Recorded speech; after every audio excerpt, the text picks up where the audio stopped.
मैं पंजाब के एक छोटे से शहर चीचावतनी के एक गांव में रहता हूँ। ये बात तकरीबन 2013 की है। मेरी उम्र तकरीबन 18 साल थी। कुछ फैमिली इश्यूज की वजह से मैं अपनी पप्पो के घर रहने चला गया। वहाँ पहुंचा तो पप्पो भी बहुत परेशान हुई और कहने लगी, तुम इतनी उम्र में अपना घर छोड़कर आ गए। लेकिन मैंने इन्हें कहा कि मैं अब यहीं रहूँगा, मैंने अब घर वापस नहीं जाना। मसला ही कुछ ऐसा था जो मैं आपसे भी यहाँ जिक्र नहीं कर सकता। बस ये समझ लें कि मैं शायद अपने घर के दरवाजे बंद करके आ चुका था अपने लिए। मैंने कहा, आप बस मुझे अपने पास रख लें और मुझे कहीं जॉब पर लगवा दें ताकि मैं आप लोगों पे भी ना बोझ बनूं। उन्होंने अपने शोहर से बात की। उन्होंने कहा, अच्छा मैं देखता हूँ। तो पप्पू के हस्बैंड ने मुझे अपने एक जानने वाले से मिलवाया। उसने मेरे बारे में पहले पूछा। मैंने बताया कि ऐसे ऐसे मैं घर से लड़कर आया हूँ और मैं घर छोड़ आया। उन्होंने कहा, अच्छा कोई गवर्नमेंट नौकरी करते थे और माली थे। उन्होंने कहा कि ऐसा है कि तुम्हें वहाँ बुलाया जाएगा इंटरव्यू के लिए और तुमसे वो जो भी काम कहें और आपने कहना है कि आप जैसा भी काम होगा मैं कर लूँगा। बस आपने ये बोलना कि कोई भी काम होगा मैं कर लूँगा। बहरहाल मैंने कहा ठीक है। फिर मेरा इंटरव्यू हुआ। उन्होंने मुझसे पूछा कि तुम क्यों आए हो। मैंने बताया, सर मैं स्टडी में मेरा दिल नहीं लगता और मैं जॉब करना चाहता हूँ। मैंने ऐसा बहाना बना दिया। वो बहुत बड़े ऑफिसर मालूम होते थे तो मैं वहाँ पे बैठ गया। उन्होंने मुझसे कहा कि तुम क्या कर सकते हो। मैंने कहा, सर जो बोलेंगे मैं वो कर लूँगा। तो उन्होंने कहा, ठीक है तुमने ऐसा करना है कि वॉशरूम भी साफ करना है। शायद वो मेरा टेस्ट ले रहे थे। मैंने कहा, मैं कर लूँगा। मैं हाँ हाँ करता रहा जैसे उस बंदे ने मुझे कहा था कि ओके ओके करता रहा। उन्होंने कहा ठीक है और उन्होंने मुझे एक घर के सामने जो कि क्वार्टर था उसके गेट के सामने बिठा दिया और मैं वहीं बैठ गया। फिर 2-3 दिन गुजरे। उन माली ने मुझे कहीं और बैठने का बोल दिया और मेरी जगह चेंज कर दी।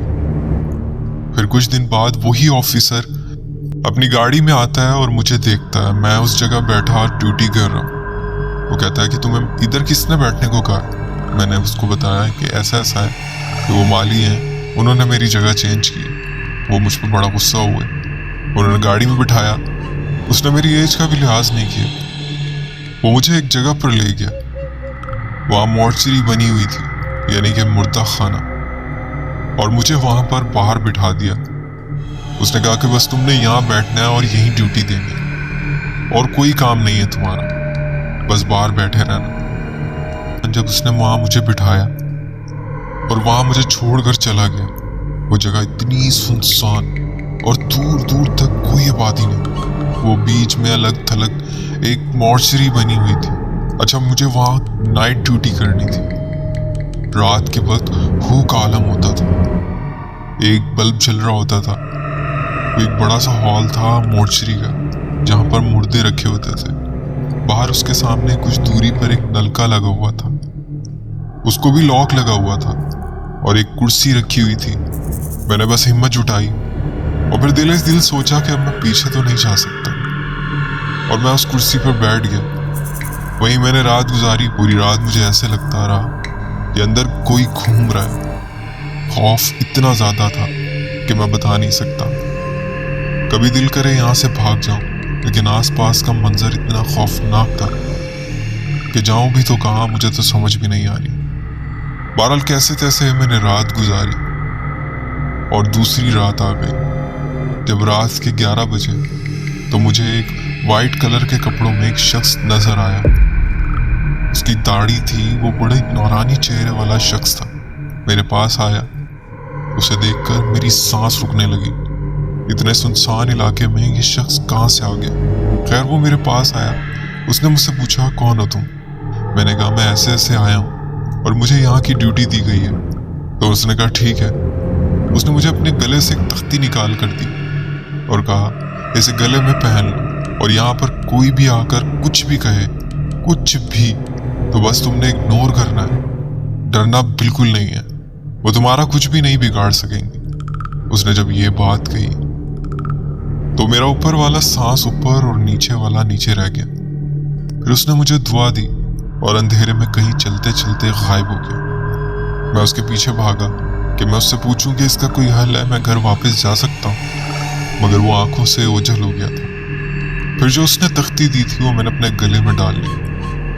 अच्छा, वो रात भी कैसे तैसे गुजर गई। दूसरे दिन दोबारा ड्यूटी पे आया, तकरीबन 12 बज रहे थे। मुझे उस रात किसी के कदमों की आवाज़ आई।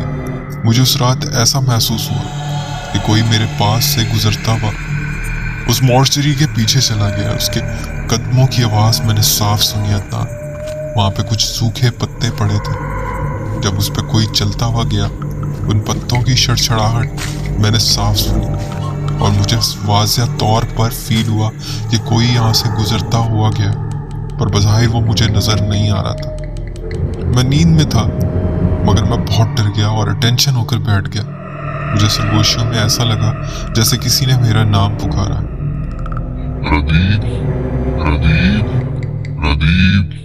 मैं उठा, हिम्मत करके हॉल के चारों तरफ चक्कर लगाया, मगर मुझे नजर कोई ना आया। ऐसा महसूस हुआ कि कोई हॉल का मेन डोर खोलकर उस मॉर्चरी के अंदर गया। अच्छा, ये पहला मौका था कि मैं उस हॉल के अंदर जाने वाला था। मैंने डर से आहिस्ता आहिस्ता दरवाजा खोला। वहां कुछ डेड बॉडीज रखी हुई थी, जिसमें एक औरत की लाश भी थी जो कि कफन में लिपटी हुई थी। हर लाश के पैर पे कुछ टैग्स लगे हुए थे, शायद उनका बायोडाटा उस पर लिखा हुआ था। अच्छा, उस औरत की डेड बॉडी, उस पर कपड़ा नहीं था। बाकी सब डेड बॉडीज पर वाइट कलर की चादर डली हुई थी, पर उस औरत की लाश सिर्फ कफन में लिपटी थी, उस पर चादर नहीं थी। मुझे उस औरत की लाश से बहुत खौफ आया। अब मैं डरने लगा। वो बेजान पड़ी थी और मैंने पूरी रात खौफ में गुजारी।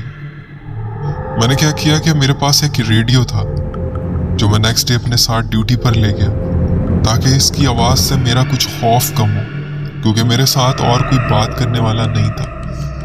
वहाँ अजीब पुरस्कारियत और वीराने की वजह से मुझे वैसे ही खौफ आता था।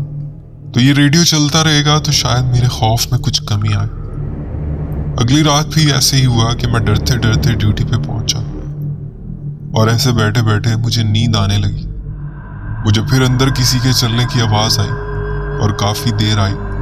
मेरी फिर नींद भाग गई। ऐसा लगा कोई बाहर को आ रहा है। जब मुझे ऐसा महसूस होने लगा कि कोई बाहर को आ रहा है, तो मैं भाग कर एक जगह छुप गया। अब आगे आप यकीन नहीं करेंगे, लेकिन ये मेरा आंखों देखा हाल है जो मैं आपसे बयान कर रहा हूँ। मैंने देखा कि दरवाज़ा खुला है और वो औरत जिसे मैंने मुर्दा देखा था वो दरवाज़ा खोल के बाहर आई है और वो सामने नलके के पास गई है। उसने नलका चलाकर अपना मुंह धोया और वैसे ही कफन में लिपटी है।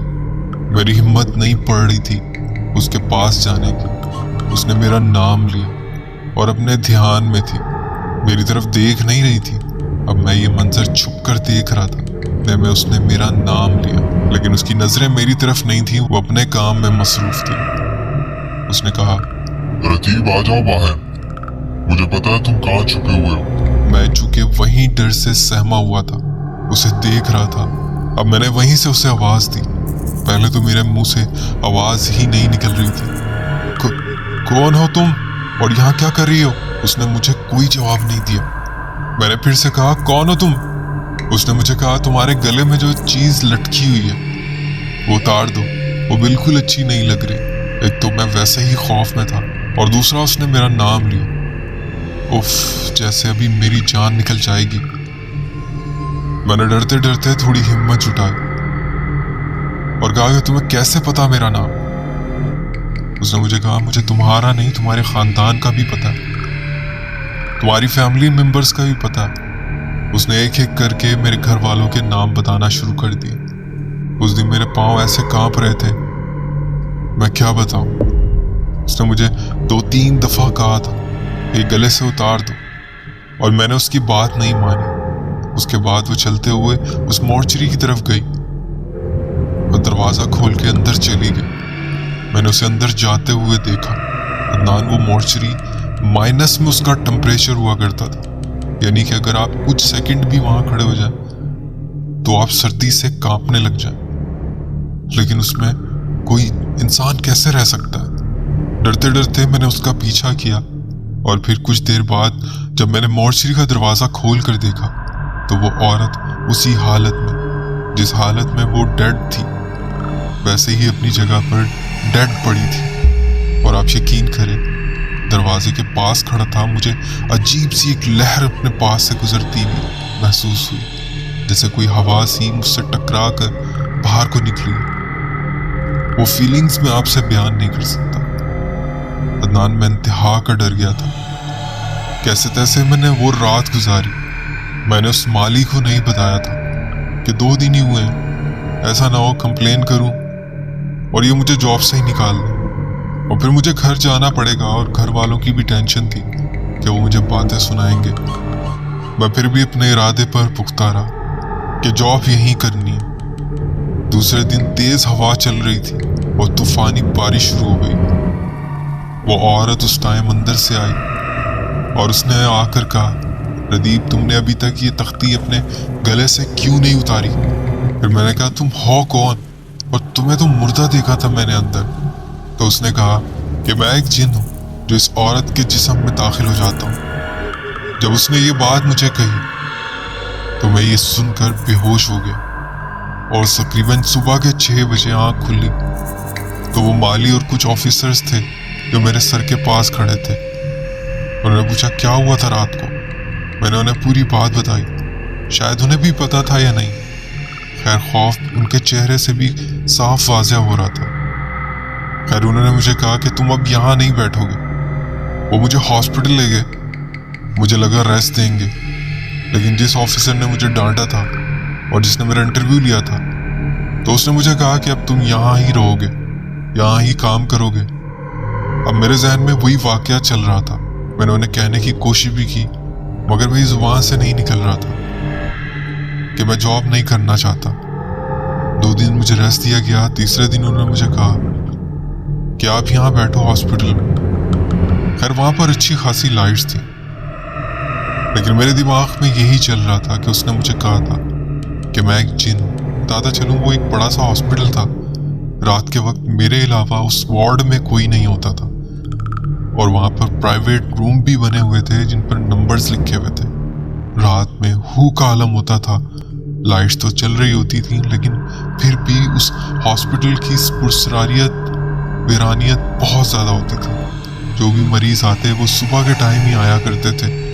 तकरीबन 4-5 बजे के बाद स्टाफ भी चले जाया करता था और मैं उस वार्ड में अकेला होता था, या मेन गेट पर कुछ चौकीदार होंगे।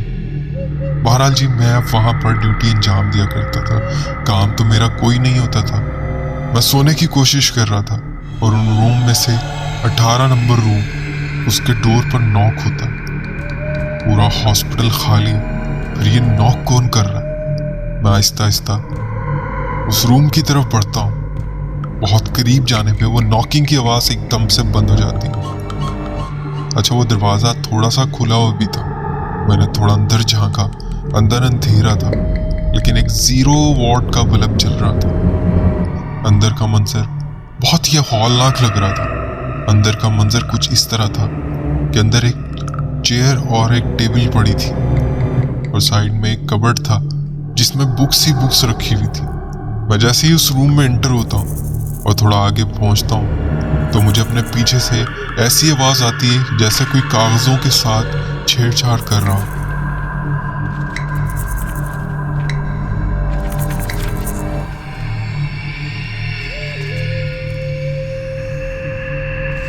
मैंने पीछे मुड़कर देखा, पर नैनो सेकंड में वही आवाज मुझे दोबारा आई, उस औरत की। प्रदीप, तुमने अभी तक ये तख्ती अपने गले से नहीं उतारी ना? अच्छा, बताता चलूं, उसका फेस जला हुआ था। मैं दरवाजे की तरफ भागा, मगर ऐसे जैसे दरवाजा किसी ने बाहर से लॉक कर दिया और मेरे अलावा हॉस्पिटल में कोई नहीं था। मैं दरवाजा खोलने की कोशिश कर रहा था पर दरवाजा नहीं खुल रहा था। मैंने रोना शुरू कर दिया। मैं इतना खौफज़दा हो गया था। अल्लाह को याद करने लगा। बस यही मेरे जहन में आ रहा था कि मैं नहीं बचूंगा। वो मुसलसल मुझे यही कहे जा रही थी कि तुमने ये तख्ती अपने गले से नहीं उतारी ना। मैंने कहा मैं नहीं उतारूंगा।